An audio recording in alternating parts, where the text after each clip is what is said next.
Engineers, welcome back.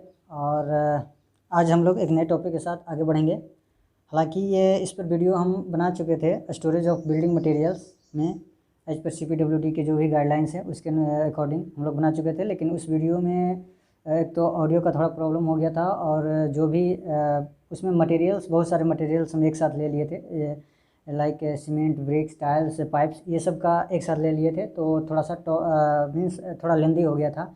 लेकिन उसमें हमको लगा कि ये सीमेंट का जो भी मोस्ट इम्पॉर्टेंट मटेरियल है इसके लिए तो क्लियर कट मीन्स होना ही चाहिए। एक क्लियर कट इसके बारे में स्पेसिफिकेशन का पता तो होना ही चाहिए कि इसका स्टोरेज कैसे होता है, क्योंकि बहुत ही ज़्यादा सबसे ज़्यादा इम्पॉर्टेंट मटेरियल है ना, रीइंफोर्समेंट के बाद। तो इसलिए इसका हम लोग एक नए टॉपिक मीन्स नए एक वीडियो बना रहे हैं ताकि कोई भी कन्फ्यूजन इसमें नहीं रहे, है ना। तो ये इसका देखते हैं, ये देखते हैं सीमेंट का, है ना। तो सीमेंट का ये क्या कहता है कि cement shall be stored at work site in a building और इन ए शेड। जो भी हमें कंस्ट्रक्शन साइट पर जो भी सीमेंट का लॉट्स आया है उसको या तो हम लोग बिल्डिंग में रखेंगे या तो शेड में रखेंगे, उसे ओपन स्पेस में नहीं रखेंगे। पहला पॉइंट तो ये ध्यान में रखना चाहिए। और जो भी शेड और बिल्डिंग होना, इट शुड बी, ये ड्राई होना चाहिए, लीक प्रूफ होना चाहिए एंड मॉइस्चर प्रूफ होना चाहिए। जो भी हम बिल्डिंग और शेड जो कि सीमेंट को बैग्स को रखने के लिए हम लोग यूज करने वाले हैं वो कैसा होना चाहिए, ड्राई होना चाहिए, लीक प्रूफ होना चाहिए एंड मॉइस्चर प्रूफ होना चाहिए, है ना। आगे देखते हैं। द बिल्डिंग और शेड और storage should have minimum number of Windows and close fittings door, है ना। जो भी बिल्डिंग और शेड हम लोग जिसमें मटेरियल को रखने वाले हैं, it should have minimum number of openings, है ना। सिंपल वर्ड में हम कह सकते हैं कि उसमें शेड और ये बिल्डिंग में कम से कम ओपनिंग हो, ओपनिंग स्पेस हो, ताकि मीन्स ताकि मॉइस्चर उसे ज़्यादा इफेक्ट नहीं कर सके, जो कि मॉइस्चर का आना जाना हो वो कम हो सके और सीमेंट की क्वालिटी को डिग्रेड ज़्यादा नहीं कर सके, है ना। अगला देखेंगे कि cement shall be stored and stack in bag. Cement को हम ये खोलना नहीं है, उसके बैग में आता है और ये बैग में ही उसे रखना है ना। इसे मेन हम लोग को सब जानते हैं कि सीमेंट का जो मेन इनेमी है ये डैम्पनेस और मॉइस्चर होता है ना। तो सीमेंट का हम लोग मेन फोकस होना चाहिए कि सीमेंट बैग को हम लोग को मॉइस्चर से बचाना है। इसके लिए कुछ ये बोला गया है ना। इसमें ये देखेंगे कि cement bag shall be stack off the floor on wooden planks, है ना, in such way as to keep about 150 से 200 mm clear above the floor. जो भी सीमेंट बैग होगा उसे हम लोग डायरेक्ट फ्लोर पर नहीं रखेंगे, उसे हम लोग वुडन प्लैंक पर रखेंगे। वुडन प्लैंक मीन्स लकड़ी का तख्ता, उस पर रखेंगे। और फ्लोर का और लकड़ी का तख्ता के बीच का जो डिस्टेंस होगा कम से कम 150 से 200 mm से ऊपर ही रहना चाहिए, इससे नीचे नहीं रहना चाहिए, है ना। अब फ्लोर के बारे में बताया गया है, जो भी फ्लोर या तो शेड में या तो बिल्डिंग में जहाँ पर हम लोग सीमेंट बैग को रख रहे हैं वो होना चाहिए कम से कम लीन सीमेंट कंक्रीटिंग से उसका फ्लोर बना होना चाहिए, या 2 लेयर ऑफ ड्राई ब्रिक से उसका फ्लोरिंग होना चाहिए, है ना, ऑन बेल कंसोलिडेटेड अर्थ। तो इसमें क्या बोला है कि सबसे पहले बेल का जो भी उसका फ्लोर होगा, सबसे पहले अगर टेम्पररी नेचर के लिए हम लोग बना रहे हैं तो सबसे पहले कंसोलिडेटेड अर्थ, जो भी अर्थ मटेरियल होगा उसको सबसे पहले हम कंसोलिडेट करेंगे, है ना। उसके ऊपर 2 ड्राई ब्रिक उस पर ले करेंगे, है ना, या तो dry brick 2 course of dry brick या तो लीन सीमेंट से कंक्रीटिंग उसका फ्लोरिंग कर देंगे, है ना। ये बोला गया। एक और मोस्ट इंपॉर्टेंट जो कि SSC में 2-3 बार पूछा है, ये आपको, हालांकि देखिए ये CPWD का ही गाइडलाइंस है, तो SSC से अगर सिलेक्शन होकर आप जाइएगा तो CPWD में ही जाइएगा, है ना। तो आपको उसका ये तो ध्यान ही रखना है, इसलिए कभी कभी ये पूछता है ना, क्या है कि a space of 600 mm minimum shall be left around between the exterior wall and the stack. Stack क्या होता है? स्टैक सीमेंट बैग को एक के ऊपर एक रखेंगे, है ना। तो group of cement bags is called stack, है ना। स्टैक मीन्स झुंड होता है। तो जो ये इसमें बोल रहा है कि जो भी सीमेंट बैग का हम लोग स्टैक बनाएंगे, है ना, वो स्टैक का डिस्टेंस एक्सटीरियर वॉल से, चारों तरफ एक्सटीरियर वॉल से 600 mm से ज़्यादा होना चाहिए, उससे कम नहीं होना चाहिए। एक और इसमें ध्यान देना है कि इन स्टैक जो cement bag shall be kept close together to reduce the circulation of air as much as possible. तो जो भी हम लोग स्टैक बनाएंगे तो स्टैक में सीमेंट बैग को हम लोग एकदम क्लोज टू क्लोज रखेंगे ताकि हम उसमें एयर का सर्कुलेशन कम से कम हो सके, है ना। आगे देखते हैं। आगे ये बोलता है कि the cement can be removed easily by rolling और bags when cement is taken out for use, है ना।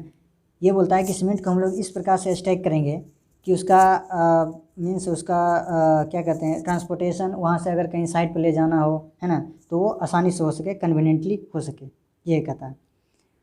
इसका एक और ये ध्यान देना है, अगला है कि the height of the stack, ये तो मोस्ट इंपॉर्टेंट है, ये आपको साइड पर बहुत काम आने वाला है ना। The height of the cement bag और stack it should not be more than 10 bags to prevent the possibility of lumping of under pressure, है ना। जो भी सीमेंट के बैग का जो हम लोग स्टैक बनाएंगे वो 10 बैग से ज़्यादा एक स्टैक में नहीं होना चाहिए, क्योंकि अगर 10 बैग से ज़्यादा स्टैक होगा तो जो नीचे वाला बैग्स होगा वो ऊपर वाला जो सीमेंट बैग होगा उसके बेल्ट, उसके सेल्फ वेट से वो क्या होगा, उसमें लंपिंग हो जाएगा और जो कि उसके मटेरियल को डिग्रेड कर देगा, है ना। तो हमको ध्यान देना है कि ज़्यादा से ज़्यादा एक स्टैक में 10 बैग के ही सीमेंट बैग रखना है ना। अगला है the width of a stack shall not be more then 4 bags length और 3 मीटर, और जो उसके स्टैक का हम लोग जो चौड़ाई बनाएंगे वो 3 मीटर या तो 4 सीमेंट बैग, इससे ज़्यादा हम लोग, इसकी लेंथ से ज़्यादा हम लोग नहीं रखेंगे, है ना। इसकी हाइट हम लोग कितना रखेंगे, 10 बैग से ज़्यादा नहीं रखेंगे। इसकी चौड़ाई या तो 4 सीमेंट बैग के लेंथ के बराबर या तो 3 मीटर से ज़्यादा नहीं रखेंगे। और in stack more than 8 mm high, if in stack more than 8 bags high the cement bag shall be arrange alternatively lengthwise and crosswise. अगर हम 8 बैग से, एक स्टैक में 8 बैग से ज़्यादा सीमेंट बैग रख रहे हैं, है ना, मतलब 9 रख रहे हैं चाहे 10 रख रहे हैं, 10 से ऊपर तो रखना ही नहीं है, तो 9 रख रहे हैं या 10 रहे हैं, उसमें ये बोला गया है कि सीमेंट बैग को हम लोग अल्टरनेट मैनर में रखेंगे। एक सीमेंट बैग लेंथ वाइज रखेंगे तो उसके ऊपर दूसरा means cross wise means with wise रखेंगे, है ना। जैसे कि हम लोग इंग्लिश बॉन्ड मशीनरी में देखते हैं कि एक कोर्स हेडर होता है, दूसरा कोर्स स्ट्रेचर होता है, उसी प्रकार से रखेंगे, है ना। टू मिनिमाइज की किस लिए, क्योंकि to minimise the danger of overtopping, ताकि ये ओवरटॉप नहीं हो सके, है ना, ज़्यादा हाइट ये होने से, ऐसे स्टेबल रहता है। अब एक और इसमें ये मोस्ट इंपॉर्टेंट बोलता है कि cement bag shall be stack in a manner to facilitate their removal and use in order in which they are received. एक सीमेंट बैग का ये है ना, एक प्रिंसिपल ये है सीमेंट बैग का यूज करने के, फर्स्ट इन फर्स्ट आउट। जो सीमेंट बैग पहले आया है साइड पर उसको सबसे पहले यूज करेंगे, जो लेट में आया उसको लेट में यूज करेंगे, है ना। तो ये है, आगे देखते हैं। For extra safety during monsoon, monsoon के समय क्या बोला गया है ना, और रेनी सीजन में it is expected to store for usually long period. अगर मानसून सीजन में सीमेंट बैग को हमको लंबे समय तक रखना है तो क्या करता है, जो stack should be completely enclosed by waterproofing membrane such as polythene, है ना। तो जो भी स्टैक मानसून सीजन में, रेनी सीजन में अगर स्टैक को हमको लंबे समय तक रखना है सीमेंट बैग को, तो उसमें क्या करता है कि जो स्टैक को हम लोग वाटर प्रूफिंग मेम्ब्रेन से लाइक पॉलीथीन से उसको हम लोग ढककर कवर करके रखना है ना। तो ये इसमें है। अगला ये देखते हैं कि in case of cement is received in drum, है ना। अगर सीमेंट बैग ड्रम में आया हो तो ड्रम को ये प्रॉपर इंश्योर करना है कि ड्रम को हम लोग को प्लेन लेवल ग्राउंड पर रखना है ना, और जहाँ तक पॉसिबल हो सके उसको हमको near the concrete mixing place रखना है ना। वो ड्रम को हम लोग जहाँ पर हम लोग यूज करने वाले हैं वहाँ पर रखना है ना, ताकि लाने ले जाने में, ट्रांसपोर्टेशन में हमें ज़्यादा कठिनाई नहीं हो। और क्या कहता है कि after taking out the required quantity of cement the lid of the drum should be securely tied to prevent the ingress of moisture. और इसमें यह बोलता है कि ड्रम में जितना सीमेंट रिक्वायर्ड हो वो सीमेंट लेने के बाद उसके लीड को मीन्स ढक्कन को ड्रम में टाइटली लगाना है ताकि मॉइस्चर का उसमें इफेक्ट कम से कम हो, है ना। तो ये था सीमेंट के बारे में थ्योरेटिकल। अब ये थोड़ा सा देख लेते हैं इसके डायग्राम बेसिस पे, है ना, ये क्या बोल रहा है। इसमें ये डायग्राम, इसमें ये बताया गया है ना। ये यहाँ पर आप ये देखेंगे कि ये क्या है, ये शेड है ना, ये शेड है, और ये क्या है, ये लोड बेयरिंग वॉल्स है, और ये शेड का जो शेड बनाया गया है ना, ये एसीसी और जीआई शीट के से बनाया गया। तो एसीसी और जीआई शीट के बारे में आपको थोड़ा सा मैं बता दूं, है ना। एसी शीट को हम लोग क्या कर सकते हैं, asbestos cement sheet. Asbestos cement sheet क्या होता है, ये सीमेंट प्लस 15% जो एस्बेस्टस का जो फाइबर होता है इसी को मिला के बनाते हैं एसी शीट। एक होता है जीआई, है ना, जीआई का क्या होता है, गल्वनाइज आयरन शीट, है ना, गल्वनाइज आयरन शीट। तो दो सेट ग्रुप में टेम्पररी सेट बनाने के लिए हम लोग दो मटेरियल का इस्तेमाल करते हैं, एसी शीट और एक जीआई शीट। जीआई शीट क्या होता है, गल्वनाइज आयरन शीट। गल्वनाइज हम लोग सब जानते हैं कि गल्वनाइजेशन एक प्रोसेस होता है जिसमें जो भी फेरिक मटेरियल होता है उसको क्रोजन से बचाने के लिए हम लोग उस पर जिंक जो मेटल होता है उसका हम लोग कवरिंग करते हैं, उसका हम लोग लेप चढ़ाते हैं, है ना, उसी को गल्वनाइजेशन कहते हैं। तो ये गल्वनाइज आयरन शीट होता है, ये क्रोजन प्रूफ होता है, और है ना, ये होता है एसी और जीआई शीट। तो ये देखते हैं, तो इसमें यह बताया गया है एक है ना। एक हमें प्लान बताया गया है और ये सेक्शन बताया गया है ना। तो सेक्शन में पहले देखते हैं। सेक्शन में ये बोला गया है कि मैक्सिमम जो सेक्शन में होगा उसमें हमको हाइट दिखाई देगा, है ना। तो जो होगा मैक्सिमम 10 बैग्स या 400 mm 1400 mm, है ना। मैक्सिमम 10 में जो भी हम लोग स्टैक का हाइट होगा, ये क्या है, ये स्टैक है, स्टैक, ये है स्टैक है ना। तो स्टैक का जो भी हाइट होगा, ज़्यादा से ज़्यादा हम लोग 10 बैग ऑफ सीमेंट या तो 1400 mm, 10 बैग ऑफ सीमेंट या 1400 mm उसकी हाइट रखेंगे, है ना। और ये बताया गया ग्राउंड लेवल से जो शेड का बीच का क्लियर डिस्टेंस होगा 2400 mm होगा, है ना। अब हम लोग ये प्लान में देखते हैं।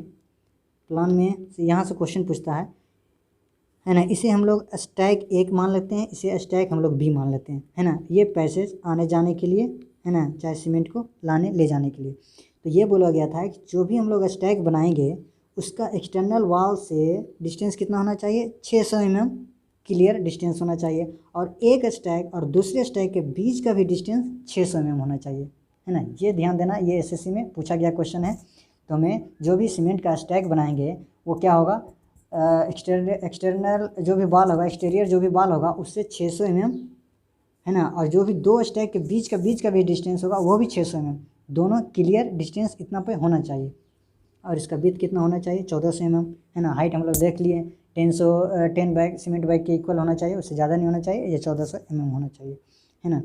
अब ये कुछ ये बोला गया है कि जो भी हम लोग फिगर इसमें ये देखे हैं, है ना, ये तो डी क्या है, ये जो डी है, जो इसका फ्लोरिंग बनाया गया है इसके बारे में बताया गया है ना। जो डी है 150 mm कंसोलिडेटेड अर्थ। सबसे पहले जो ये है डी है, कंसोलिडेटेड अर्थ से 150 mm का थिकनेस का हम लोग कंसोलिडेटेड अर्थ से इसका हम लोग फ्लोर बनाए। उसके ऊपर क्या किए हैं कि 150 mm ड्राई ब्रिक इन 2 लेयर और लीन सीमेंट कंक्रीटिंग, है ना। इसके ऊपर हम लोग 150 mm थिकनेस का या तो लीन कंक्रीटिंग कर देंगे या तो 2 लेयर ऑफ ड्राई ब्रिक का फ्लोरिंग हम लोग करेंगे, है ना। उसके ऊपर क्या रखेंगे, बैटन रखेंगे। ये जो देख रहे हैं, है ना, ये बैटन है, इसका क्रॉस सेक्शन दिखाया गया है, ये बैटन है। और बैटन के ऊपर वुडन प्लैंक है, और जो ये है ये वुडन प्लैंक है ना। जो ये बताया गया है ये है क्या, वुडन प्लैंक। इसके ऊपर हमने सीमेंट बैग ये रखा गया है। और इसमें ये ध्यान से देखिए सीमेंट बैग क्या है, एक लेंथ वाइज है और उसके ऊपर 2 विथ वाइज है, फिर इसके ऊपर लेंथ वाइज है, फिर विथ वाइज है ना। तो ये हमें ध्यान देना है।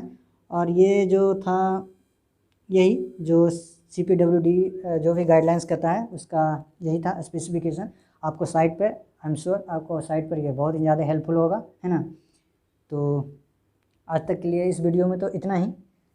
और अगर आपको ये वीडियो अच्छा लगा हो, इससे आपको कुछ सीखने को मिला हो, तो प्लीज़ इस वीडियो को, इस चैनल को सब्सक्राइब कर लीजिए, है ना। इस चैनल का नाम है स्ट्रेनलेस, है ना, चैनल का नाम है स्ट्रेनलेस।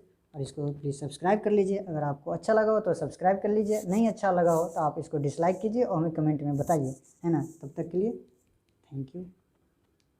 सेफ रहिए, सुरक्षित रहिए।